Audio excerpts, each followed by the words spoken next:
Everyone, Dr. Jeff back with this week with co-episode Fiona, and Fiona's got a good topic for us this week that we often get lots of questions on. It's cholesterol. Yeah, what does cholesterol do for you? Like, what is cholesterol? Cholesterol is a waxy fat-like substance in your body, and it's created in the liver, and it's important for creating hormones, creating vitamin D, and also building cell membranes. So it's really important. Yeah, so cholesterol is really important in your body for creating things, and the way the body kind of moves this cholesterol around is because it's produced in the liver. Well, what happens, it kind of comes out of your diet in your intestinal tract and has to somehow get to your liver, and your liver kind of packages it all up and then sends it back out. And the way it does this is with two different things. One is called VLDLs and the other is called LDLs. So VLDL stands for low density lipoproteins, and the other one is very low density lipoproteins. And VLDL is more triglycerides and LDL is more cholesterol. And these are like little globs of fat.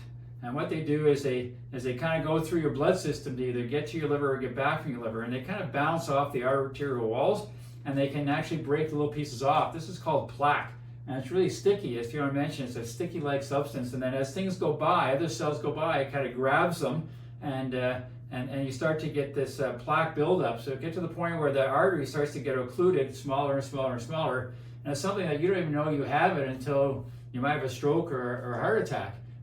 So it is important that we need to kind of look at your cholesterol. So one of the concerns about cholesterol is that you can have high cholesterol, and a way that happens is through diet.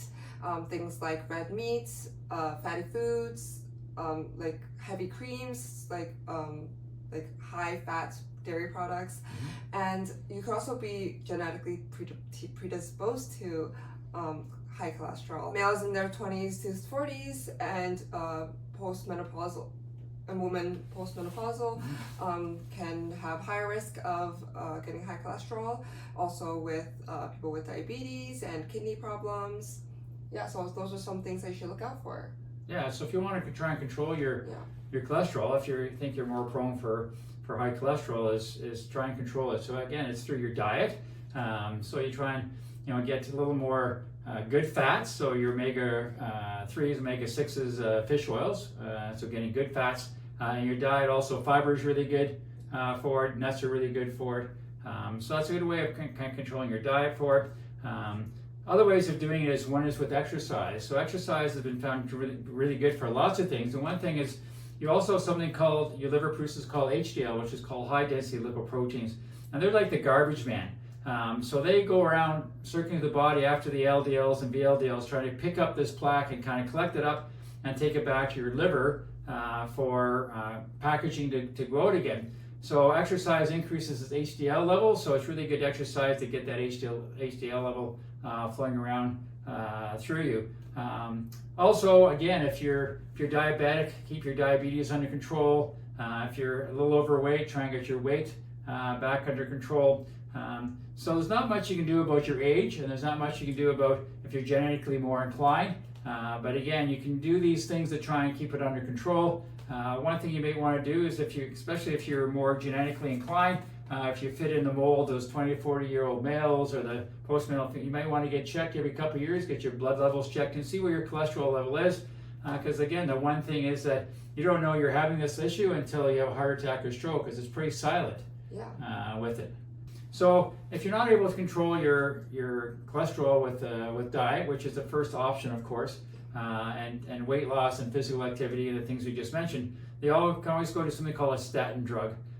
Statin drugs really are good at controlling your cholesterol and your triglycerides, but there are side effects. So the number one side effect to a statin drug is called muscle aches and pains. So what happens is, in the liver has to produce something called coenzyme Q10. When you take a statin drug, the statin drug's trying to control the production of cholesterol in your liver, but it also eliminates the production of this coenzyme Q10. And coenzyme Q10 is a very important enzyme for production of energy for your cells.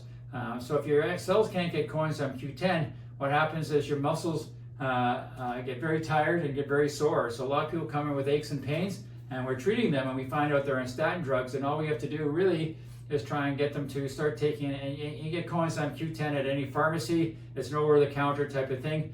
They put coenzyme Q10 back in their diet, and their aches or pains go away. So they come in with low back pain, and we kind of look at it, try and figure it out.